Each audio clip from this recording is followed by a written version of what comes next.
Hello, everyone. I wanted to come on here and kind of explain why I'm personally not purchasing the Switch 2. Um, and if anyone saw my last video about my Nintendo Switch collection, I would let I said in that video that the Nintendo Switch is one of my favorite consoles of all time. I love the system. I have a big library for the system, and I was really excited for the Switch 2 when before the reveal and some other stuff that came out about it. And kind of some of Nintendo's messaging and other real world events within the Switch 2 is has kind of killed my hype for the system and has made me not want to purchase it. So the first there's a few reasons, but the first really big reason why I don't want to purchase the Switch 2 is the pricing. Like, and I want to lead into this by saying I'm not just a Nintendo Switch gamer. I play a lot of my games on PC.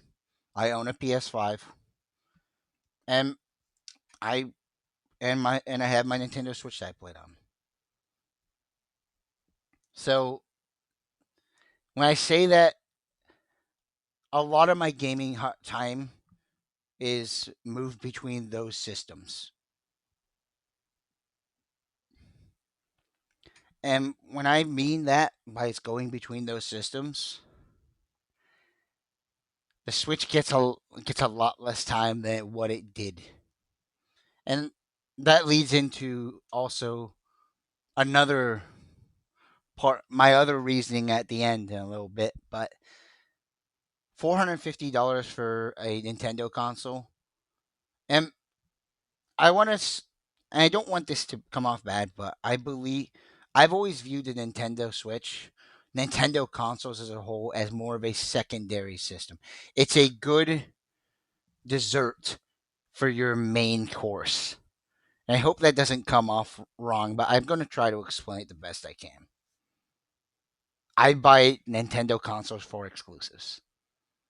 The Nintendo Switch is really the first system that I really went out of my way with to buy third party games on it.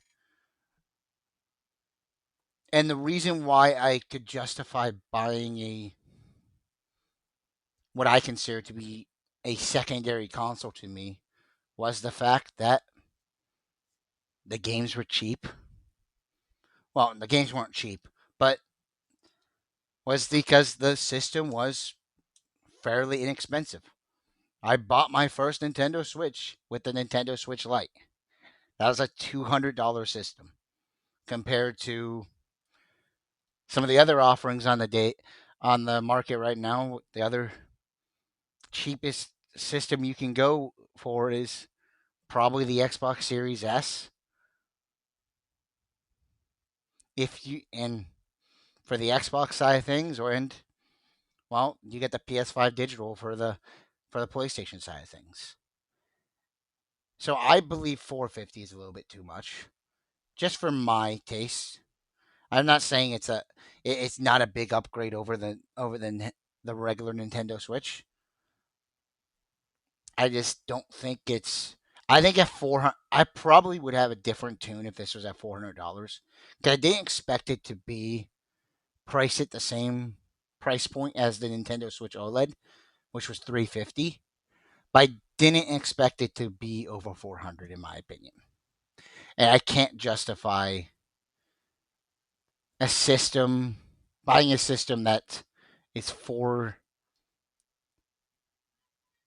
450 at launch, especially when there's really, and this is more going into my other reasoning. There's I there's really not any games that I'm looking for that on their launch window that I'm like I have to have. Really, the only game I'm interested in right now is Bravely Default, and I have that on 3DS, so it's not really a huge deal. So I just don't feel like it's worth it. But now I want to get into the. This is more into pricing, and it's $80 games. I have an issue with $80 games. I will probably make an entirely separate video on this, but I feel like we need to talk about this, especially with the economic situations that are going on. And again, I'm going to make an entirely separate video on this, so I really want to kind of like cover this slightly. I prob I do have an issue with $80 games, and it's not pricing me out of the Switch 2, but it's something I'm like, no, I don't really want to.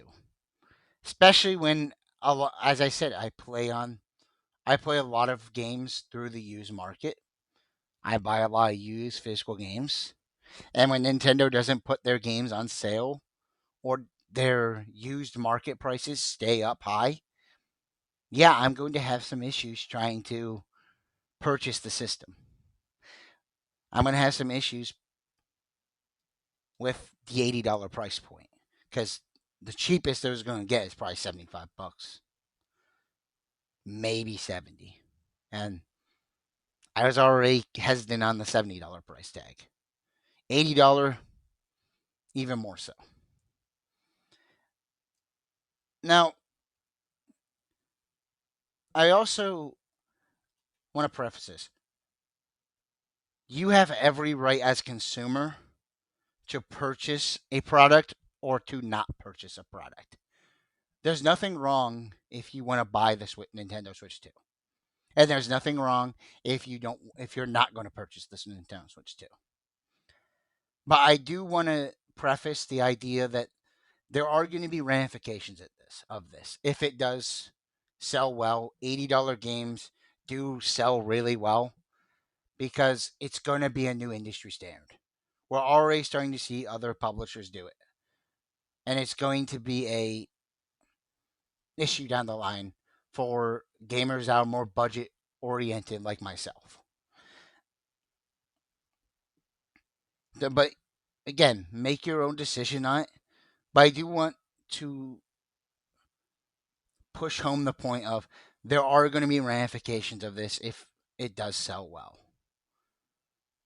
Unfortunately.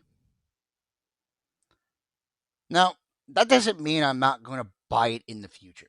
If it gets a price cut in the future, which I'm hoping, or maybe it gets a Nintendo Switch 2 Lite model, which cuts the price, I'll probably pick it up because there are a few Nintendo consoles that I still care about. I during the Switch generation, I really got into the Zelda series. I love Breath of the Wild and Tears of the Kingdom. I really liked like the Xenoblade series and the Fire Emblem series. Those are some franchises that I really like in Nintendo lineup. And I am if those series obviously Zelda's gonna get a is gonna still be pretty big on the console, but if Xenoblade and Fire Emblem do get some good support on the console, I probably will end up caving. But at launch, there's not really any game that's enticing to me.